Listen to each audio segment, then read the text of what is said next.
Hello, everybody. My name is Hiiragi and welcome to a very special episode, which I'm going to call Scary Stories with Hiiragi. So, um, what I decided to do for this is I found a app of scary stories. It's called Scary Stories and Creepypastas, and I just wanted to go through and just read a few of the stories, just kind of get a little spooked. It's a weird time for this. It's the middle of April, but I love scary stories, and a lot of these stories looked really interesting to me, so I wanted to just read them and experience the scary story experience. I also plan on doing another one where I found a group of scary story podcasts, and I'm gonna watch and react to them, so you guys can see me tell stories and then them tell stories. So you can see the difference between, a basic, person that's not really meant for podcasting and then someone who's an official podcaster do scary stories. But without further ado, I'm going to play some creepy music here. I'm going to link this video in the description. And I'm also going to link the link to the app in the description as well. You can find it on Google Play. I believe you can find it on Apple Store as well. There's thousands of stories and you can read them all for free. So let's get started. The first story I'm going to read is a story called Artificial. I didn't stop running. I suppose I could have, if I wanted to. But the thought of what would happen to me if I stood still for any more than a second frightened me to death. My breaths grew louder and louder as I ran down the dull gray hallway, which I had casually walked down through so many times before. My head spun as I turned to the corner, collided with Dr. Jane Prescott, my coworker. "Jennifer," Dr. Prescott exclaimed as a stack of papers she had been carrying dumped out of her hands, spit all over the hallway floor. She adjusted the thick black glasses from which she had knocked loose from in the impact and asked, "Jennifer, what's wrong?" "I'm so sorry," I panted heavily as Dr. Prescott held me by both of my shoulders. I knelt down to help Dr. Prescott pick up her papers, but she tightened her grip on my arms and lifted me back up. "Don't worry about the papers, dear," she said with her soothing southern accent. "That's all just some dumb pioneer mumbo-jumbo. What I don't know is why you're running away from the labs with such energy." I opened my mouth to answer her before I realized I had absolutely no clue why I was running. The last thing I remembered, I was sitting in the break lounge, drinking a cup of iced tea and watching the news on the tiny television that Pioneer Electronics provided its employees with. The next thing I knew, I had a strong sense for deja vu coupled with the horrible feeling that my life was about to end very suddenly. For whatever reason, running seemed to help. "I guess I was just having a panic attack," I answered, putting on a fake smile. "How long has it been since you've had a panic attack?" Dr. Prescott asked with concern in her voice. "Not since my sophomore year of high school," I told her. "Are you going to be okay?" "Oh yeah," I assured her. I think I'll be fine now. I'll be okay." "Well, that's good. Just remember, dear, if you feel sick at all, just let me know and you'll be on your way home. I'll call a taxi and everything." "Jane, I'm fine," I repeated, realizing too late that the only times I called Dr. Prescott Jane was when I was nervous. I hoped that she hadn't picked up on that painfully obvious tell of mine. "Well, if you're sure that you'll be able to keep going today, then I have some good news for you. Cliff just sent me a message, and the power issue is fixed. Steven is ready to go online." Oh yeah," I shook my head and remembered what I had been working on before I went to the break room. I had spent the last 2 years developing an advanced artificial intelligence unit with Dr. Prescott, the woman who had been my boss up until the point when she promoted me to co-manager, and Ian Bell, my intern. We had codenamed the project Steven. The purpose of Steven was to create an artificial intelligence, or AI, which acted, talked, and even thought just like a human. We didn't want him to be perfect, which is what most AI are. Especially those AI made at Pioneer Electronics. We wanted Steven to make mistakes, lie, and cheat for the purpose of self-preservation, just like any human would. It was a huge project, which became apparent when we discovered that the computer which we were trying to run Stephen on couldn't handle his program. One trip down to Clifford Hanks to ask him to work his maintenance magic, and the problem was fixed within an hour. Wow, an hour, I thought, checking my watch. Is that really all it's been? Feels like I went down to him yesterday. Well, are you gonna go or what, dear? Dr. Prescott interrogated me. Yeah, of course, I grinned, turning my attention back to the situation at hand.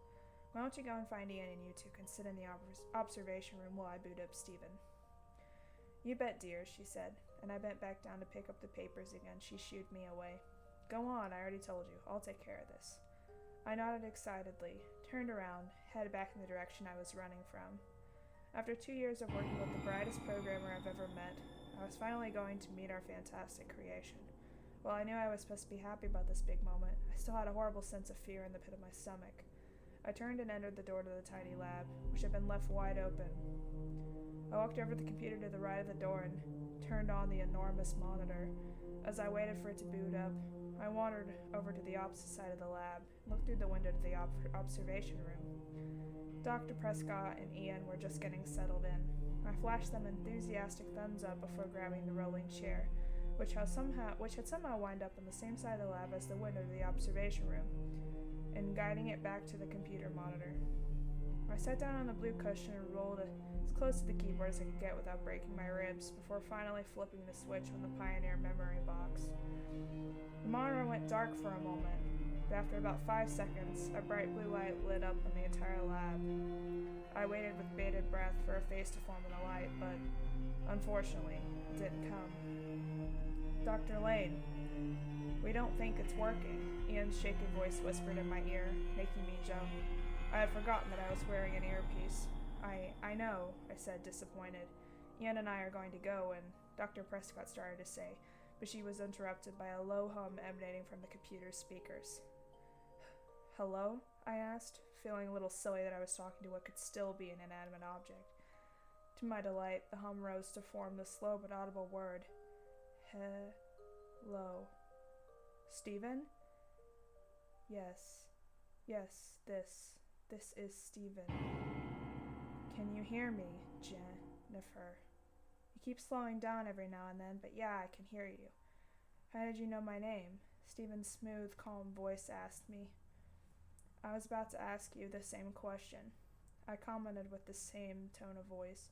My excitement of hearing Stephen's voice was hampered the moment I heard him say my name. I had not programmed him to know my name. My name hadn't been spoken since I started him up, at least not in my microphone that Stephen could hear through. And according to the first rule of Pioneer artificial intelligence units, as soon as any AI becomes too self-conscious, it needs to be deleted. Self-conscious AI could cause serious damage to a company. Then Stephen said something that reinforced my thoughts. I know your name because I programmed you, but there's no reason for you to know my name. Actually, Stephen, I programmed you, I corrected him. No, that's not possible, Stephen said as his voice dipped down again.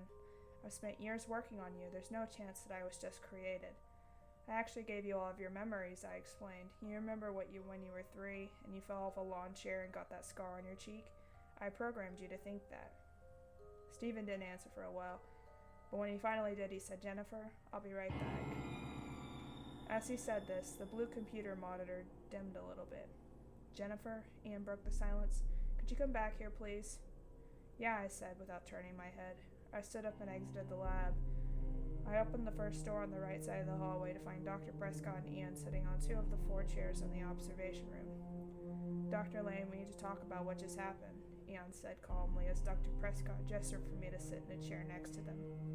What was that, dear? Dr. Prescott asked as I perched myself gingerly on the orange plastic chair across from her. I honestly don't know, I responded. I wanted Stephen to think like a human, not think he was one. And he thinks he's programmed you, Ian added. You didn't do that, did you? No, I didn't.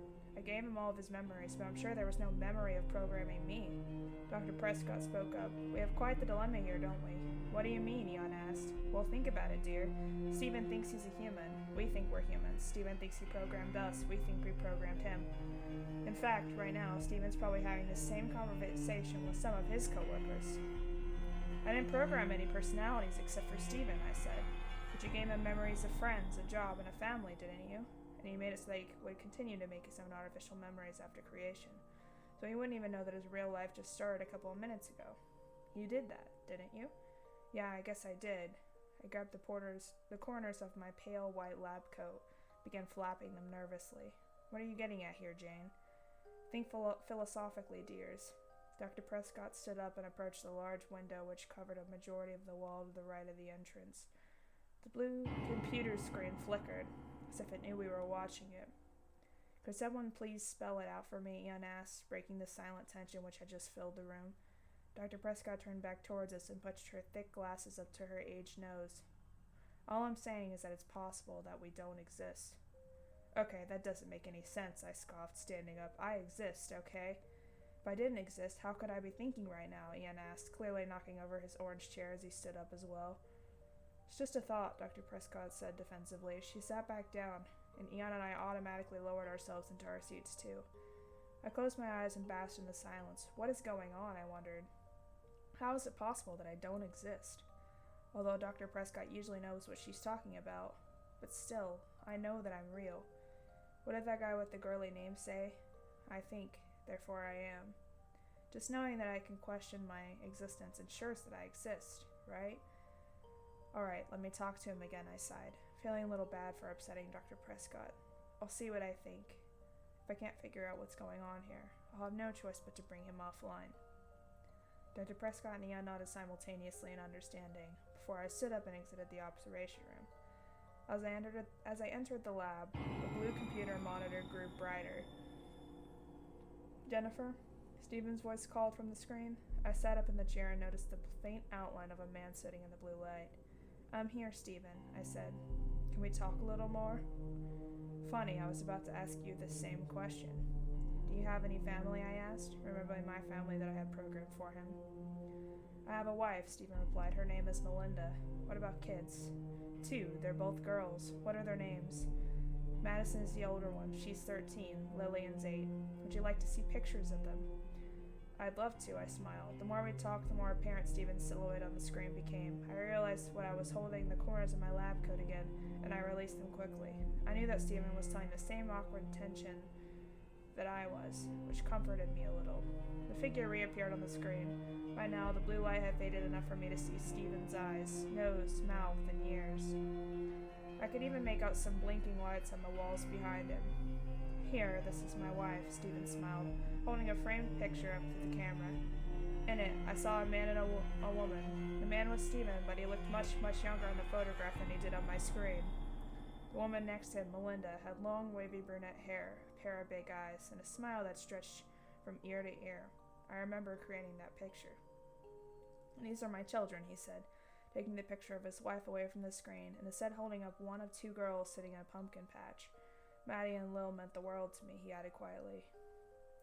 They're beautiful, I told him, wiping a tear away from my eye. Are you married, Jennifer? Yeah, I just got married. A year ago, today. What's his name? Jeff Lane. Do you have any pictures? I already had the picture of Jeff in my hand. Holding it up to the screen, I noticed Stephen's hazel eyes light up as he saw my husband's picture. It didn't take a genius to know that he had seen it before. I took the frame away from the camera and set it back down below the monitor. Stephen and I spent an hour talking about our families, friends, and jobs. Neither one of us mentioned AI again. It was like talking to a real human. Well, mission accomplished. I thought as I walked home that night. I wanted an AI that would think just like a human, and I got one. The next day at work, I found Ian before I found Dr. Prescott. I was glad that I got the chance to talk to him, because I'd left the day before without talking to me. Ian, I said, grabbing his shoulder as he passed by me, could I have a word with you? Yeah, sure, he said, with the same surprised look that he always had in his eyes. He followed me to the break lounge where we both sat on the faded red couch that faced the vending machines. Ian, how late did you stay last night? I asked. I was here until you said goodbye to Stephen, Ian answered. I left while you were staring at the blank computer screen. Oh, right. I cleared my throat and continued. So you remember the entire conversation that we had with each other? Yeah. What did you think? Even though I didn't clarify what I meant, Ian already knew. I think that he's going to have to go. It's what I was afraid of, I sighed, looking up at the dark television screen. I wanted to give Stephen one more chance for me to convince him that he wasn't real. But if things didn't go well, I'd have to delete the program from the Pioneer memory box. It would be a total loss. I backed up all of the codes on Dr. Prescott's computer. If I had to delete Stephen, then we could just go back to the code and figure out what went wrong. Ian went to find Dr. Prescott while I booted up Stephen's program. It only took a couple of seconds for the screen to turn blue. As the blues faded away, I saw Stephen sitting in a chair on the computer monitor. He squinted at the camera and asked, "Jennifer, are you there?" "I'm here, Stephen," I said. "Something wrong?" he inquired. "No, why?" "You sound sad." "Well, there's a lot going on today." "You and I have a lot in common, Jennifer." "Are you busy too?" "Not really, but I'm sad." "I have the same feeling that we're both sad for the same reason," I said. "Am I right, Stephen?" Stephen was quiet for a moment, but then he said, "Jennifer, I don't want to hurt your feelings, but there are protocols that have to be followed." "Yep, that's what I thought," I said, barely opening my mouth. "We didn't get to talk to you about this much yesterday, Stephen, but you're an artificial intelligence, and you think that you're human. Actually, Jennifer, you're the AI. Just the fact that you think you programmed me says you could do permanent damage to this computer." "Well, at least we both have the same feelings about this," I whispered. "The question is, which of us is the real human?" Actually, I had a chance to think about that. Stephen leaned forward in his chair. An AI has to have access to a computer's hard drive to run properly. The real AI would use his or her own computer as a means of controlling the real person's computer. "Right," I nodded slowly, "so no matter which of us deletes the other, the real AI will be deleted and the real person will be okay." "That's right." Stephen and I looked into each other's eyes for a short time before I asked him, "How sure are you that you are a human?" He looked taken aback. "Well," he said, "up until yesterday when I met you, 100%. Now I'm a little iffy." I groaned. I was in the exact same boat. "It would be nice if we could stay friends," I told Stephen. He nodded. "It would. We have a lot in common, however protocols are clear. We could both get fired for leaving the other here." "Dying won't be bad," I declared confidently. "What do you mean?" "I mean that, at least if you're the AI, you won't even know that you died. I programmed you to record your entire life. When you'll die, you'll relive your life over and over again." Stephen grimaced and nodded. "I did the same for you," he said. "You won't relive the entire life you remember, just your real life, from the moment you were first activated by me. You won't remember that all of this already happened. You won't even know that you died." I nodded my head and noticed that my eyes were starting to water. I buried my hand inside the sleeve of my lab coat and wiped the tears away. "So," I breathed, "which of us should delete the other?" "I will," Stephen said. "I'll delete you. If, after I do this, you are still sitting there, then that means that I was the real AI. If you don't remember this conversation, then you were the AI. Just do it," I said quickly, wiping my eyes again. Stephen nodded. "Goodbye, Jennifer," he whispered hoarsely. "Goodbye, Stephen." Stephen broke eye contact with me and began typing away at his computer. The typing echoed through the speakers next to my screen. I turned around and saw Dr. Prescott and Ian practically pressing their noses up against the glass window in anticipation. As I turned back around to face the computer, I was shocked to find that Stephen was fading away. He was slowly getting replaced with the same blue screen that I saw when I first activated him. However, even though the video was fading, the audio kept growing louder and louder. The buttons on Stephen's keyboard tapped away at my brain, crushing every last cell to vibrate violently. I couldn't take it anymore. I needed to move. I just couldn't sit here and listen as Stephen destroyed himself. I stood up so quickly that the blue rolling chair rolled all the way to the window of the observation room on the other side of the lab. Dr. Prescott and Ian were no longer sitting there. They were gone. I ran out of the lab. The moment I entered the hallway, it felt like someone started squeezing my lungs. "Oh no, not again," I thought. "It's another panic attack." I felt dizzy. Every direction I turned, I felt like there would be another waiting there to grab me, take me somewhere far away where I'd never be seen again. "Leave me alone," I screamed with a little air left in my chest. I didn't even know who I was screaming at. I just couldn't stand still and wait for someone to talk to me. I turned my head and realized that I was still standing outside of the small lab. I turned to the right and ran down the hall. I didn't know where I was going. I didn't know where I thought I could go. I just couldn't think straight. I didn't stop running. Suppose I could have, if I wanted to. The thought of what would happen to me if I stood still for any more than a second frightened me to death. My breaths grew louder and louder as I ran down dull gray hallway which I had casually walked through so many times before. My head spun as I turned the corner and collided with Dr. Prescott. "Jennifer," Dr. Prescott exclaimed as the stack of papers she had been carrying dumped out of her hands and spilled all over the hallway floor. She adjusted the thick black glasses which had been knocked loose from the impact and asked, "Jennifer, what's wrong?" "I'm so sorry," I panted heavily as Dr. Prescott held me by both of my shoulders. I knelt down to help Dr. Prescott pick up her papers, but she tightened her grip on my arms and lifted me back up. "Don't worry about the papers, dear. That's all just some dumb pioneer mumbo-jumbo. What I want to know is why you're running through the labs with such energy." I opened my mouth to answer her before I realized I had absolutely no clue why I was running. That's really interesting. So, was she the AI? I guess so, because she didn't remember anything. So, that's interesting. Alright. So, it's interesting to think, like, this whole, like, it's the idea of, like, feeling like you're being controlled, or, like, when you have gaps in your memory and you don't know how they happened. Like, I find that very intriguing to think about. Okay, so let's do another one.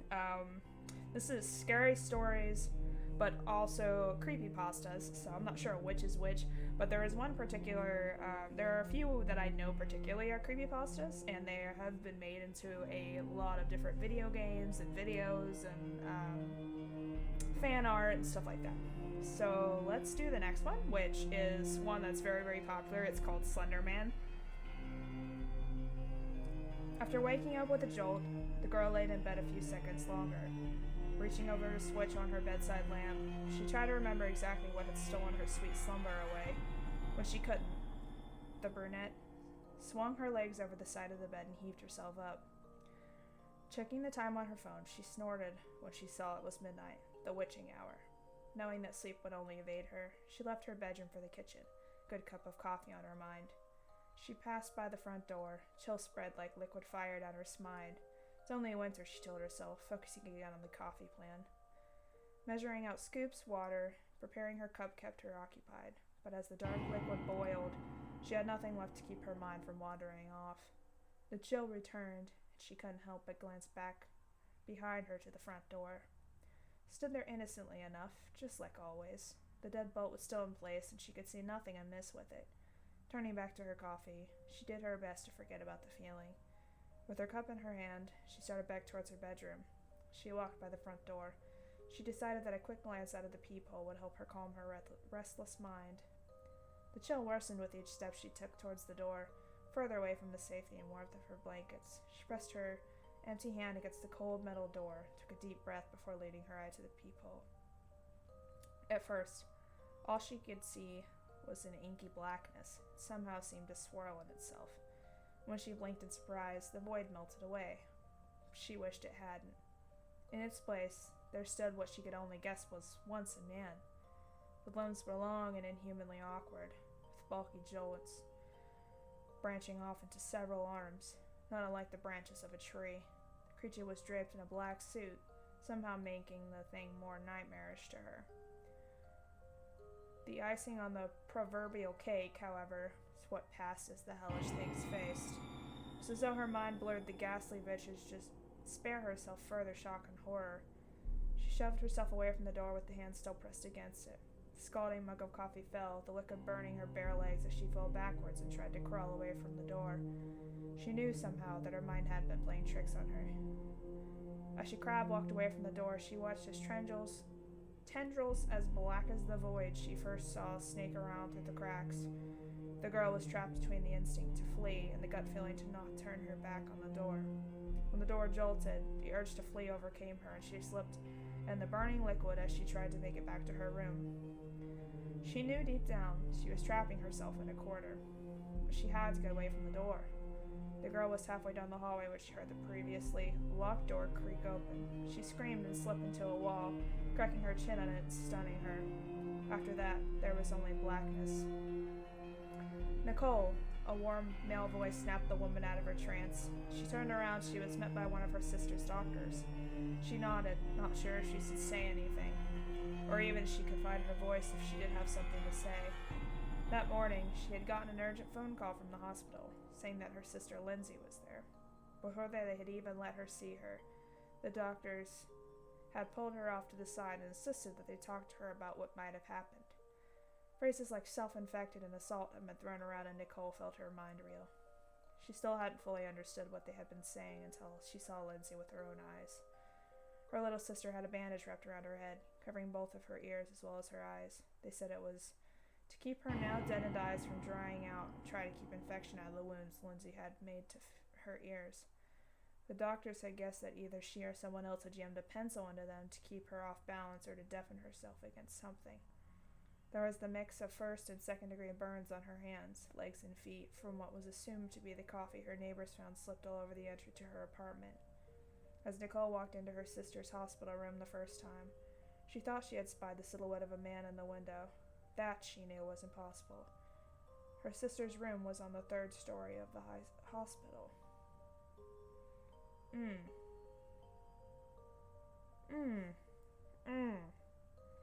I had never heard the original, I don't know if that's the original story, creepypasta story, but that's interesting. Alright. I'm gonna do one more short one.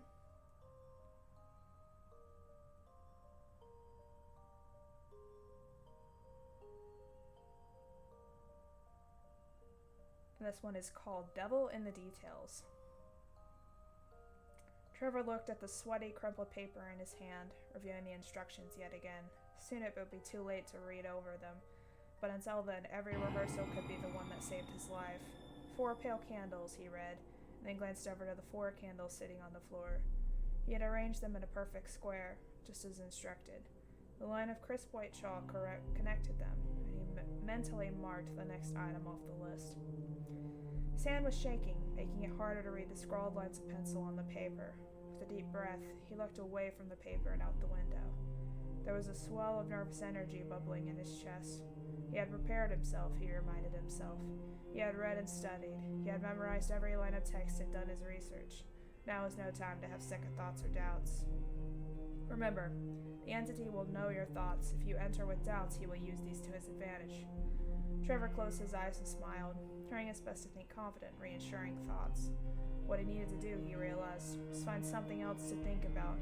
Every review of the instructions only deepened his anxiety, and it obviously wasn't helping. It reminded him of cramming for final exams. He had always overdone it and worn himself out, so that he ultimately spent a week sick and dreading the impending tests. Now was not the time to weaken his mental or emotional defenses.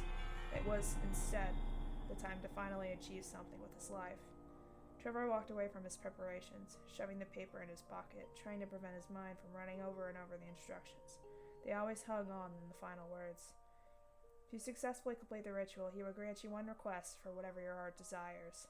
Choose wisely. As if he could dislodge the thoughts, he shook his head sharply and turned his attention to his surroundings. He was sitting in the front of an old chapel, the wooden pews cracked and listening in the shadows.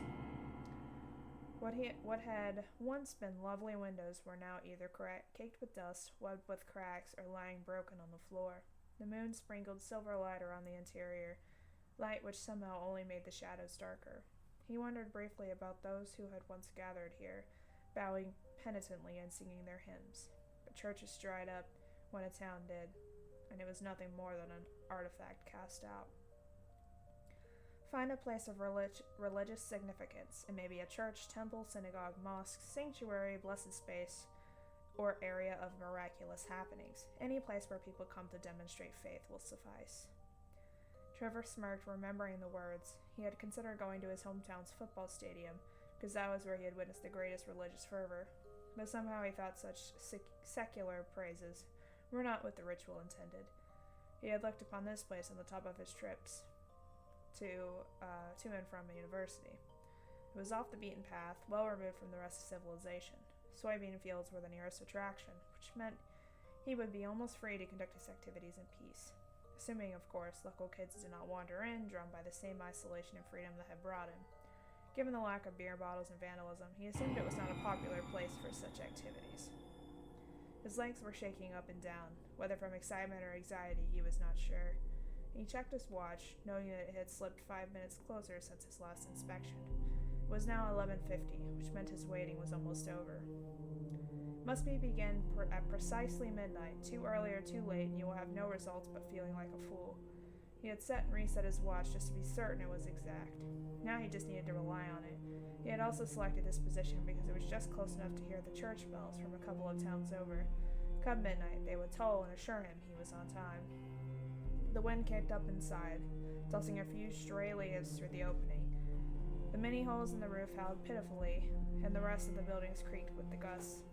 It seemed almost as if the building was in its final days, waiting for nothing but a strong storm to destroy it once and for all. Giving in to his worries, Trevor pulled the paper from his pocket and reviewed the important parts again. He skimmed over the materials, certain he had everything he needed. Instead, he reviewed the cautions to ensure he did not make any deadly mistakes. First, never speak your name. Such a being will seek any way to gain power over you. Should this creature find any weakness, he will use it to possess you. This is akin to being split apart from the inside out, slowly and over several days. Most unfortunate souls are also forced to watch as they slaughter family, friends, and other victims. It was simple enough, no names. That was an easy pitfall to avoid. Next, do not answer his questions. They are intended to trick you. You must only say what you have been instructed and at your request. If you engage in questions, he will trap you in his game. You will slowly waste away, caught forever in his web of lies. Trevor had always been taciturn, so he was not concerned. Remaining silent was his primary skill in life, and he looked forward to putting it to good use. He also could not help but wonder who in their right mind would try to best a demon in a duel of wits. Seemed like one of those oldest follies. Third, ensure all barriers are maintained for the duration of the ritual. He will be unable to touch or harm you physically while the barriers are still active. Adhere to the guidelines for your own safety. Another easy warning to heed. Who would ignore the barriers? Why would they even be in the ritual if they were not vital to its safe and successful completion? Finally, believe nothing of what he says. He exists only to lie. Rereading the warnings made him feel safer. They were so obvious that he could not imagine anyone making such grievous errors. He certainly knew better, and if the direst warnings in the ritual were so clear to him, it seemed impossible that he might fail. The clock hand spun closer, and he moved back to the prepared space. There were the 4 candles, a 5th, and black candle setting to the side. There was a silver bowl of blessed water, secured from his local cathedral some days before. Also a lighter, scrap of cotton cloth, and a steel knife. It was everything he needed. Trevor knelt beside the chalk square, arranging and rearranging items for the most practical setup. He wanted everything in arm's reach, but also in the order it would be needed, which meant, he thought, the lighter, the bowl, the knife, the cloth, and finally the candle. It was midnight, he saw, as soon as the thought crossed his mind. He heard the bells ringing. Right on time, he brought the lighter, the first of the 4 candles, slowly moving clockwise and lighting each in turn. They flickered and snapped in the breeze, but remained strong. His hands were unsteady as he picked up the bowl and set it in front of him. With a deep breath, he gripped the knife in his hand and drew it smoothly across his palm, just like they did in the movies, only it seemed to hurt worse than those actors let on. Let a few drops fall into the water, and then bandage yourself carefully. The scent of blood can attract other things you may not wish to deal with during the ritual. Trevor followed the instructions to the letter, turning the water a cloudy red with his own blood before tightly wrapping his hand with the cloth. He knew the next steps by heart, moving through them almost robotically. Each step had been dutifully practiced, with the exception of cutting his own hand, many times in the bright light of day. Now he lifted the bowl carefully, with both hands, watching the way it rippled and changed. His blood diffused through the water, leaving darker and lighter patches that were quickly settling into the same pale shade. I summon you here with this dedication. Arrive. With the last word, he tipped the water into the middle of the square. Unlike in the practice session, the water rolled and then stopped at the chalk outline, forming a tiny pool that defied the laws of gravity and surface tension. Trevor's mouth hung open briefly, but he knew he had to continue. The black candle was already in his hand, and he lit it despite the increasing wind. Gently, he placed it in the middle of the square, watching the tiny flame flicked on the surface of the water. I give you this light to seek me, he said, the words trembling from his lips. Arrive. Barely were the words out of his mouth, and the black candle began to sink below the surface of the water, before disappearing completely. A dark, shadowy face emerged on the surface of the water, grinning widely. The face was hard to discern, but appeared dark and scaly, riddled with scars and fresh wounds that seemed to seep blood into the water around him. There were also many, many teeth. Trevor felt a cold pit of fear settle solidly in his stomach. "Who summons me?" came the deep, gravely voice. Came not from the thing's moving lips, but from the air all around Trevor. The whole building seemed to vibrate with the voice. "No names, no question," he reminded him. Trevor's mouth was dry, thinking how easy it would have been to make that mistake. You have been summoned, and I will instruct you. Speak your name." The church chuckled in time with the reflection in the water. He was smiling, showing even more teeth than Trevor thought could physically exist in the span of that face. "Who are you to think you could command me, mortal?" came the bone-acting words. They seemed to vibrate through Trevor's body, as if he was being pulled apart by the reverberations alone. "Speak your name," he said again, through gritted teeth. The demon stretched, his arms stabbing through the surface of the water and entering this world. The water trickled off them, stumbling over protruding scales and nodules. Cruel claws shone in the candlelight, covered with water and a vicious red liquid that Trevor knew by sight. The smell of rotten decay followed quickly after, threatening to bring up Trevor's meager dinner. "I have summoned you, and you will obey my commands. Remain within the summoning area." "Oh, shall I obey you and remain here?" asked the beast mockingly, planting one hand on the other side of the puddle outside the thin chalk lines. A deep rolling chuckle emerged this time as he pulled himself slowly through the pool and into reality. The floorboards of the church appeared to buckle and steam whenever the claws pierced. "He will try to intimidate you. Stay strong. Remain within the summoning area. Speak your name." Trevor tried to force all of his courage and confidence into his voice, but it only made the demon laugh all the louder, now standing at his full height. The beast looked down on his pale boy before him. "You can call me Trevor," came Trevor's voice from his monstrous visage. Trevor froze, his mouth agape and eyes wide. For an instant, the demon appeared almost sympathetic, but the facade cracked into merciless anticipation as the shadows flickered over his face. You have meddled with something you do not even understand," it said, voice again deep and roaring, but now mimicking the disappointed tone of a schoolteacher. "I've never told you my name. You can't know my name," Trevor stammered, his fear getting the better of him. His eyes flicked from the face of the arms to the rooted feet, never sure where to stay or linger. Everywhere he looked, there was impossibility. "You think I need you to tell me your name?" Casually the demon stretched, muscles and joints popping and cracking as if it had been millennia since he moved about. His eyes, dark with unholy light, fixed on Trevor's with predatory amusement. He answered his own questions with a deep shake of his hand, sending water sizzling across the sanctuary. Trevor began scooting backward, whimpering with fear as the monster before him took one broad step forward. There was really nowhere to escape. The candles slowly snuffed themselves out, leaving only the moonlight to glint off the smiling teeth. But Trevor gasped as his hands scrambled along the floor for anything that might help, but I followed all the instructions. The creature paused to survey. He assembled implements in the chalk square. "Yes, you certainly did." The building trembled with the force of the laugh. From the cloying darkness, an arm shot forward, and the next breath, Trevor was on the ground. The demon slowly drew him close until their eyes were level. "Who do you think wrote the ritual in the first place?" "He exists only to lie." Wow. What a jerk. Alright, so those were 3 scary stories. I will post the link to all the app and all the stories I read in the description below. And I will also post the link to this scary music in the description below. I'm going to do another one pretty soon, so where I'm going to watch another podcaster read some scary stories, and you can kind of see the difference between the two, between one who's just doing it for fun and the one that's actually doing it professionally. So look forward to that. That'll be all for today, and I will see you guys in the next video. Bye!